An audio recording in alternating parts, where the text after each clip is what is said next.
반갑습니다. 번역하는 개발자의 신상재입니다.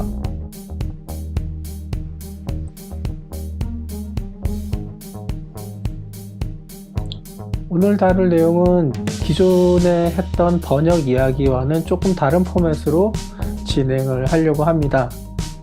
전에 했던 번역 이야기라고 하는 타이틀은 번역을 하는 책 안에 있는 그 관심 있는 내용들, 그 다음에 번역을 하면서 겪는 에피소드 같은 내용들을 말씀을 드렸다라고 한다면, 지금 새로 그 번역서를 잡아서 작업을 하는 중이기 때문에 그런 내용들은 조금 더 뒤로 미루기로 하고요.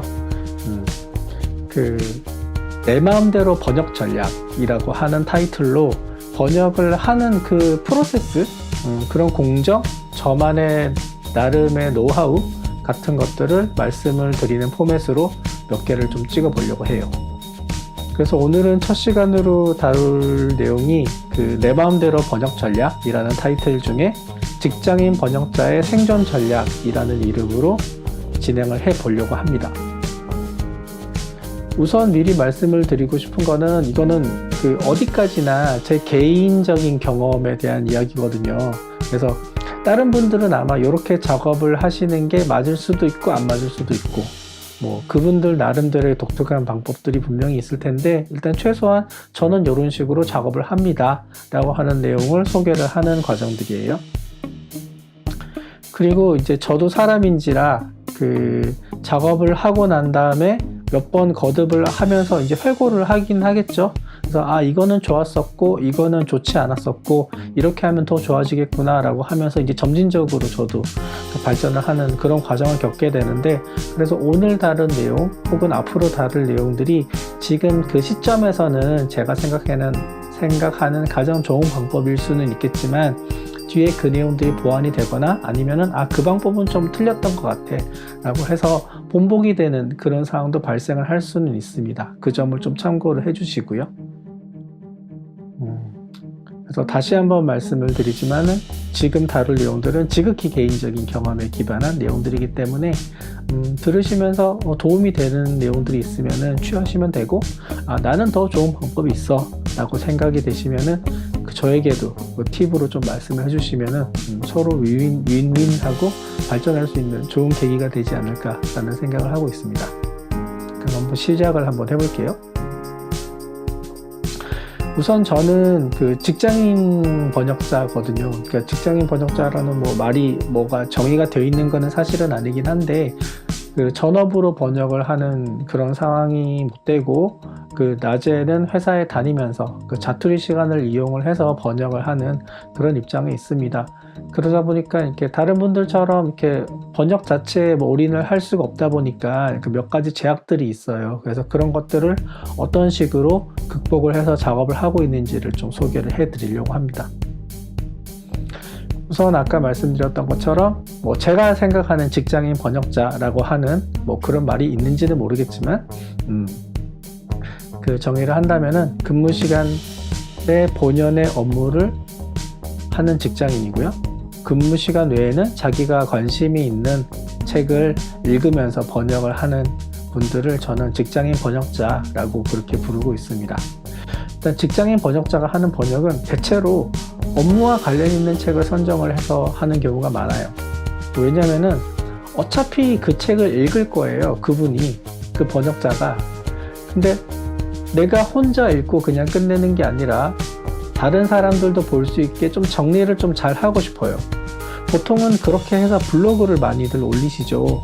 근데 블로그 쓰고 하는 것도 물론 좋긴 하겠지만, 이걸 실제로 상품 레벨까지 올릴 수 있는 퀄리티가 있는 지면에 찍혀 있는 책을 내는 거는 또 다른 느낌이 나거든요. 그래서 이 재미에 이제 흠뻑 빠지신 분들이 직장을 다니면서 자기가 봤던 책들을 번역을 하는 게 아닐까라고 생각을 합니다. 이제까지 저는 8권 정도의 책을 작업을 했었고요. 대체로 IT 관련된 내용들이죠. 쭉 보시면은. 근데 요즘에 새로 작업을 하는 책은 뒤에 다음에 소개를 해드리긴 하겠지만은, 비즈니스 프레임워크이라고 하는 책을 작업을 하고 있어요. 이거는 IT 계열은 아니고, 물론 IT 쪽에 종사하시는 분도 보셔도 되는 책이긴 하지만은, 약간 기획이나 마케팅, 퍼실리테이터 이런 분들이 보실 수 있는 책을 지금 작업을 하고 있습니다. 이거는 조금 더 진도가 나가면은 번역 이야기라고 하는 타이틀로 또 다른 방송 내용을 또 찍어보도록 할게요. 어쨌거나 직장인 번역자 입장에서 사실 번역하는 게 자기 개발의 일환으로 하는 거는 좋긴 한데 좀 치명적인 단점이 하나가 있어요. 그게 뭐냐면은 실제로 받는 번역비가 그렇게 많지가 않아요. 해보신 분들 아시겠지만은 차라리 그 시간에 야근을 하는 게 훨씬 더 이익입니다. 심지어는 실제로 투입하는 시간을 다 나눠서 보면은 편의점에서 알바하는 게 훨씬 더 많이 받아요. 그럼에도 불구하고 이런 번역 작업을 하는 이유는 뭐랄까요? 다들 그런 거를 생각을 하잖아요. 내 이름이 박혀있는 책을 한번 내고 싶다라고 하는 이제 그런 뽕 때문에 그런 게 아닐까라고 생각을 하고 있어요. 한편 저 같은 직장인 번역자가 번역을 할 때 가장 걸림돌이 되고 어려운 것들이 몇 가지가 있는데 가장 힘든 거는 이제 시간 안배겠죠. 일도 힘든데 언제 번역을 하느냐. 물론 여기에는 시간 안배도 있겠지만 체력 안배도 물론 들어가기도 하고요. 그래서 워라밸을 조절을 한다는 게 온전히 회사를 다니는 분들하고 또 다르게 극한의 작업이 하나가 더 들어가기 때문에 그걸 컨트롤하는 게 그렇게 썩 쉽지가 않습니다. 지금 사진에 나와 있는 거는 이제 제가 작업을 하고 있으면 이제 아이들이 놀아달라고 주말에 오는 케이스인데 요즘에는 이게 좀 조절하는 게 좀 요령이 좀 생겼어요. 아이들도 제가 번역을 하는 줄 알고 있기 때문에 어느 정도 상호 합의하에 시간을 좀 확보하는 게 가능해졌고요. 그리고 평일에 작업을 하는 경우에는 이게 자투리 시간에 번역 작업을 해야 돼요. 왜냐하면 업무 시간에는 온전히 업무에 집중을 해야 되기 때문에 비어있는 자투리 시간을 활용할 수밖에 없습니다. 근데 그렇게 하다 보면은 이제 몰입도가 떨어져요. 이렇게 앞에 했던 걸 자꾸 까먹게 되고, 그래서 이렇게 점점 진도가 많이 나가서 한 800페이지 정도 되는 두꺼운 책을 작업하게 되면은 앞에서 내가 이걸 다뤘었나 안 다뤘었나 좀 헷갈리는 경우도 물론 발생을 하게 되는 이런 어려움이 있습니다. 그래서 이제까지 말씀드렸던 거를 좀 요약을 해보자면은 직장인 번역자라면은 나름의 전략이 필요한데 여기서 필요한 전략은 이런 거죠.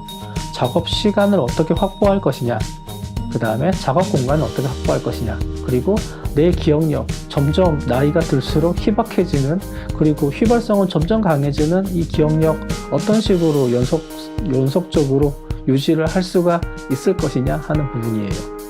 우선 시간 확보하는 방법을 이제 좀 말씀을 좀 드리자면은 저 같은 경우에는 하루에 3시간을 어떻게든 뽑아보려고 노력을 하고 있거든요. 일단은 아침 1시간, 제가 출근을 하고 업무를 시작하기 전까지 딱 1시간 동안 최대한 집중을 해서 번역 작업을 합니다. 제가 출근 버스를 타고 회사에 도착하면은 다른 분들이 오기까지 시간이 조금 텀이 있어요. 그래서 이 시간을 낭비를 하기가 싫은 건데 그때 1시간 정도 작업하고, 점심 때는 3, 4, 5 모여서 식사하시는 분들도 물론 많긴 하겠지만은 요즘에는 테이크아웃 받으셔가지고 각자 피로도 푸시면서 식사하시는 분들도 물론 많거든요. 그래서 저도 역시 아침에 받아두었던 테이크아웃 점심을 먹으면서 번역을 하거나 아니면 이 시간에 다른 분들의 제가 참고를 해야 되는 참고 문헌들 혹은 유튜브들 이런 내용들을 보면서 워밍업을 해요. 그리고 저녁 1시간은 이거는 그때그때 좀 다르긴 한데, 물론 회식이 있다거나 아니면은 다른 미트업에 참석을 한다거나 하면은 이 시간을 좀 만들기가 어려울 수는 있어요. 대신에 어쨌거나 집으로 가는 퇴근 버스 안에서라도 1시간 정도의 시간은 나거든요. 이때 책을 볼 수가 있으면은 책을 본다든지 원서책을 본다든지 아니면은 관련 유튜브 팟캐스트를 들으면서 워밍업을 할 수가 있겠죠. 버스 안에서 타이핑을 하시는 분들도 주변에 굉장히 많이 계시긴 한데 저는 그게 조금 불편하더라고요. 이렇게 좀 멀미도 좀 나고 그러는 게 있어서 최대한 버스 안에서는 눈을 감고 귀로 컨텐츠를 들을 수 있거나, 하다못해 기사님이 버스 안에서 불을 켜주시면 책을 잠깐 보는 식으로 작업을 하고 있습니다. 어쨌거나 하루 3시간 확보를 다 못하면 하루 2시간이라도 어떻게든 만들어내려고 노력을 하고 있어요. 그리고 하루 2시간 정도 작업을 하게 되면은 이게 실제로 진도를 맞추기가 조금 어렵긴 하거든요. 그럼 그때는 할 수 없이 주말 시간을 조금 할애를 해서 캐치업을 해야 됩니다. 이거는 우리가 예전에 프로젝트 할 때랑 똑같죠. 그 52시간을 적용하기 이전에 우리는 늘상 밤샘을 해왔었고, 네, 야근을 하면서 작업을 했었잖아요. 그러니까 그거랑 똑같아요. 일하는 내용이 그게 업무의 연장이냐 아니면 또 다른 번역 작업이냐의 차이라서, 뭐 밤에도 작업해서 시간이 못 맞추면 주말에 캐치업 해야죠. 그래서 쭉 계산을 해보면은 이제 한 주에 20시간 정도가 잡혀요. 뭐 3시간을 하든 2시간을 하든 그걸 캐치업을 하든 어떻게든 해서 한 주에 한 20시간 정도의 작업 시간을 확보를 했다라고 한다면은, 그게 4주 기준으로 했을 때 이제 80시간, 그리고 이게 한 석 달 정도 되게 되면은 한 240시간, 그 정도 안팎으로 나오게 되죠.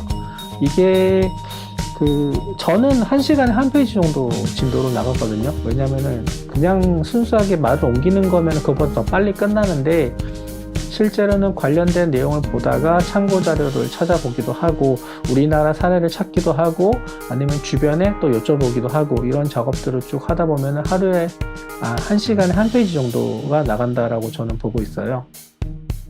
그렇게 하다 보면 240시간이면 한 240페이지? 이 정도의 분량이면 일반적인 도서, 너무 두껍지도 않고 얇지도 않은 책이 한 240페이지 정도 안팎이에요. 그래서 석 달 정도면은 한 권이 나온다라고 계산을 해 볼 수가 있습니다. 물론 이 시간에는 그 번역 작업을 하기 전에 준비 기간, 뭐 원서를 탐색을 한다든지, 아니면은 출판사랑 좀 상의를 한다든지, 뭐 PDF 파일을 확보를 한다든지, 이런 내용들 다 빼고요. 그 다음에 제가 완전 원고라고 하는 번역 작업을 할 때 보면은 출판사에 인계를 하는 파일이 있어요. 최종적으로 나는 할 만큼 했다라고 해서 인계를 하는 그 파일을 완전 원고라고 얘기를 하는데, 그 완전 원고가 인계되고 난 다음에 교정 교육을 거치고 뭐 1교, 2교 더 교정 교육을 하는 과정도 뺀 시간이에요. 그래서 실제로 이거를 토탈로 잡아보면은 리딩 타임까지 다 해서 한 6개월, 직장인이 직장 다니면서 번역을 한다면은 한 권 작업하는 한 6개월 정도 걸린다라고 보시면 될 것 같아요. 그렇고요. 역시 이게 우리가 번역이 아니고 근무를, 정상적인 업무를 할 때도 마찬가지죠. 52시간 하기 전에 맨날 밤샘을 할 때도 마찬가지였겠지만은, 하루를 2배로 살 수 있는 방법이 있습니다. 이렇게 거의 스타크래프트의 마린이 뽕을 맞는 그런 케이스긴 한데요. 하루를 2배를 늘리는 방법이 있어요. 네, 이렇게 자주 쓸 수 있는 방법은 아니긴 한데, 일단은 자기 자신의 몸에게 하루가 지났다라고 착각을 느끼게 만드는 거예요. 어떤 식으로 하자면은, 일단은 중간중간에 점심 식사 때도 좋고 저녁 식사 때도 좋습니다. 일단 잠깐 쪽잠을 자요. 한 20분 내외가 딱 좋죠. 그러고 나면은 몸이 일단 하루가 끝났구나라고 착각을 하게 됩니다. 근데 그렇게 해도 피로가 풀리지가 않는 경우가 있어요. 이때는 무조건 주변에 피트니스나 아니면은 뭐 하다못해 동네 목욕탕이라도 있으면은 잠깐 좀 씻고 오세요. 그렇게 하면은 이렇게 완전히 다시 한번 리셋이 되죠. 그리고 만약에 그럴 수 있는 여건도 못 된다, 쪽잠도 자기 힘들고 이렇게 몸을 씻는 것도 어렵다라고 한다면, 하다못해 옷이라도 갈아입으면은, 특히 몸에 밀착되어 있는 옷을 갈아입을수록 효과가 좋아요. 안에 있는 티셔츠 아니면 속옷, 양말 정도까지라도 여의치 않으면 양말만 갈아 신으셔도, 편의점에서 양말 하나 사셔가지고 갈아 신기만 하시더라도 이렇게 몸이 좀 다르다라는 변화가 느껴집니다. 이 방법은 자주 쓰면은 몸이 익숙해지기 때문에 정말 이렇게 납기를 맞추기 어려울 때 한 번씩 쓸 수 있는 방법이에요. 그 다음에 작업 공간을 확보하는 것도 필요한데요. 가능하면 사무실 밖으로 나가시는 게 좋습니다. 왜냐면은 이거는 주변에 일을 하고 있는 업무 동료들에게도 좋지 않은 영향을 줄 수가 있고요. 물론 그분들이 처음에는 저렇게 자기 개발도 하고 좋은 지식 공유도 하는구나 라고 해서 처음에는 좋게 봐주시긴 하는데, 그건 이제 그분들이 힘들지 않을 때 그렇거든요. 근데 그분들이 정말 바빠지고 하면은 쟤는 저런 걸 하고 나는 왜 이런 일을 하고 있어야 되지? 라고 해서 좀 분위기가 좋지 않아질 수가 있어요. 그래서 가능하면은 사무실에서는 업무를 하시고요. 그 외의 업무를 하실 때는, 그 외의 작업을 하실 때는 사무실 밖으로 무조건 나가셔라 라고 하는 게 제가 권해드리는 방법이에요. 그리고 카페에 나가서 작업하시는 분들이 많거든요. 이렇게 적절한 백색 소음을 들으면서 작업을 한다라고 이렇게 말씀을 하시긴 하는데, 저 같은 경우에는 그 주변에서 들리는 대화 소리가 잘 들려요. 그래서 그걸 들으면서 저도 같이 막 공감을 해버리기 때문에, 아무래도 이렇게 그 언어를, 문장을 보고 제가 한번 생각을 한 다음에 다른 문장으로 옮겨 쓰는 작업을 하다 보니까 중간에서 이렇게 문장 단위의 뭔가 컨텐츠가 들어오게 되면은 거기에 제가 인터럽트가 걸려버려요. 이렇게 막 이렇게 노이즈가 깨워버리게 돼서, 가능하면은 카페보다는 저는 도서관을 이용하는 편이에요. 그 동네마다 도서관이 거의 있거든요. 그래서 그 와이파이도 무료로 쓸 수 있고, 주변에 있는 편의점 인프라 적절히 활용을 하시면은 그렇게 큰 불편 없이 이용을 하실 수가 있습니다. 요거는 이제 저도 하다 보니까 경험하다 보니까 알게 된 건데, 정말 짧은 시간 안에, 한 2-3시간 안에 내가 이거를 끝내야 되겠다라고 이제 굳은 결심을 하게 되는 경우에는, 그 도서관이나 카페처럼 이렇게 좀 편안한 곳이 아니라 차라리 패스트푸드점을 가는 게 낫더라고요. 그러니까 패스트푸드점이 보통 어떠냐면은, 카페 같은 데는 장시간 앉아 계시는 분들이 있거든요. 대화를 오랫동안 하면서 굉장히 오랫동안 앉아 계세요. 그러면은 마침 제 옆에 있는 테이블에 있는 분이 별로 마음에 안 들어. 그러면은 그분이 자리를 뜰 때까지 저는 그 고통을 계속 겪고 있어야 되거든요. 근데 패스트푸드점은 회전율이 굉장히 빠르기 때문에 뭐 이렇게 좀 떠들고 간다 하더라도 금방 먹고 금방 가세요. 네, 그래서 제가 오랫동안 앉아있는 게 그렇게 큰 눈치가 보이지도 않고요. 가격대도 저렴하기 때문에 식사하면서 커피를 섭취할 수 있는 굉장히 좋은 이점이 있습니다. 그리고 대신에 와이파이가 없을 수가 있고요. 그 다음에 전원이 없을 수가 있어요. 그래서 그 짧은 시간 안에 집중해서 일을 하게 됩니다. 굉장히 놀라운 일이 벌어지죠. 내 데이터 요금, 그 다음에 내 노트북의 배터리 잔량을 고려를 하면서 작업을 하게 되기 때문에 굉장히 빠른 시간에 마무리를 지을 수가 있습니다.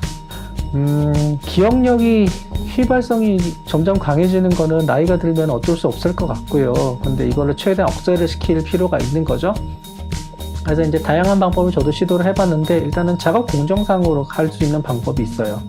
우리가 만약에 그 개발자라고 한다면, 그 에자일에서 얘기를 하는 이터레이티브하고 인크리멘탈한 접근 방법, 번역에도 똑같이 적용을 하실 수가 있어요. 그래서 번역 작업을 1장, 2장, 3장, 4장 작업을 할 때 뭐 1장 안에서 조금 미식적인 부분이나 좀 더 확인을 해야 되는 부분이 있다 하더라도 과감하게 메모를 달거나 투두 태그를 달아주고 쭉 스킵을 해서 지나가요.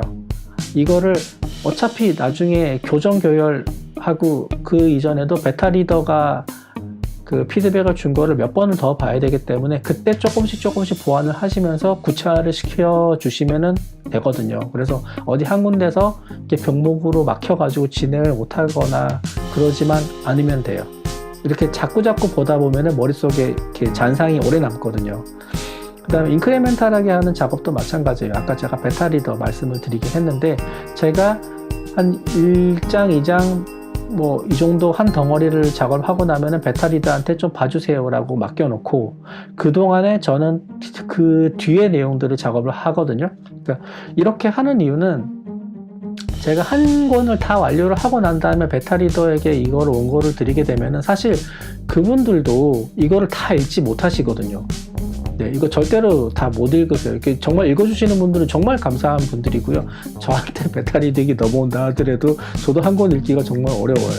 그렇기 때문에 이렇게 부분적으로 좀 끊어서 그 한 주는 좀 짧아요. 사실 2주에서 3주 정도 볼 수 있는 시간을 좀 드리고 충분히 검토를 해보실 수 있도록 한 다음에, 제가 작업이 끝나면은 이전에 작업 분량에 대한 피드백을 받고 그걸 상기시키면서 다시 한번 수정을 하고, 이런 거를 몇 차례 거치게 되면은 그 책에 있는 전반적인 내용들을 머릿속에 좀 유지를 할 수 있으면서 휘발되는 거를 좀 막을 수가 있어요. 저는 일단 그렇게 작업을 하고 있습니다. 그 다음에 그 다음에 제가 쓰고 있는 방법은, 그 번역서에 있는 내용과 유관된 환경에 계속 저 자신을 지속적으로 노출을 시키는 건데요. 그 예를 들어서 그 관련된 커뮤니티 혹은 미더업이 있다라고 한다면은 뭐 별일이 없으면은 최대한 거기에 계속 나가려고 해요. 그 다음에 거기에 계시는 분들하고 교류를 하려고 하고, 그러다 보면은 이렇게 어깨너머로 주워듣는 용어나 개념이나 아니면 그런 컨텍스트들이 있어요. 그러면은 거기에 계속 이제 몸을 만드는 거죠. 굉장히 자연스럽게 몸에 안착이 되고 나면은 책을 보는 것들이 굉장히 수월해지거든요.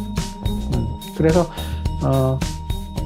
그리고 만약에 오프라인 모임에 나가시기가 힘들다라고 한다면은 온라인으로 이용을 하실 수 있는 팟캐스트나 유튜브 적절히 이용을 하셔가지고 자투리 시간에, 특히 출퇴근 시간, 그 서울로 출근하시는 분들은 뭐 적어도 1시간씩은 걸리니까 그 시간에 그런 컨텐츠들을 계속 몸에다가 주입을 시켜주시면은 몸이 알아서 반응을 하는 그런 신기한 체험을 하시게 될 겁니다. 더 말씀드릴 것들이 있긴 한데 오늘은 이 정도로 말씀을 드릴게요. 그 직장인의 나름대로의 전략은 이 정도로 마무리를 좀 해볼게요. 왜냐면은 이게 제가 사실은 이 영상을 앞에 몇 번을 찍었었거든요. 근데 1시간 정도 넘어가니까 지겨워요. 제가 봐도 지겹고 편집하기도 싫고 그래서 다시 찍었습니다. 그래서 한 20분 분량에서 넘어서지 않을 정도까지 한번 좀 끊어서 필요한 내용들은 뒤에 또 다른 타이틀을 달고 말씀을 드릴 수 있도록 하겠습니다. 오늘 어떠셨는지 모르겠습니다. 약간 조금 포맷을 바꿔봤는데요. 바꿨던 이유는 그 서두에 말씀을 드렸던 것처럼 그 번역 이야기라고 하는 타이틀은 번역서 안에서 나오는 내용들 위주로 그 에피소드를 말씀을 드리는 거고, 지금 새로 편성을 한 번역 전략이라고 하는 포맷은 그 제가 작업을 하면서 겪은 경험을 나누는 그런 방식으로 진행을 해 보도록 하겠습니다. 뒤이어서도 제가 준비한 내용들은 많이 있으니까요. 기대해 주시고요. 뭐 오늘한 말투에 뭐 이렇게 그렇게 건져갈 게 없는 영상이라 할지라도 함께 해주시면서 나는 어떻게 했었다, 너도 이렇게 한번 해봐 라고 하는 오히려 제안을 해주시는 그런 커뮤니케이션이 있으면 더 좋지 않을까 라는 생각을 해봅니다. 오늘은 여기까지 할게요. 다음에 또 뵐게요.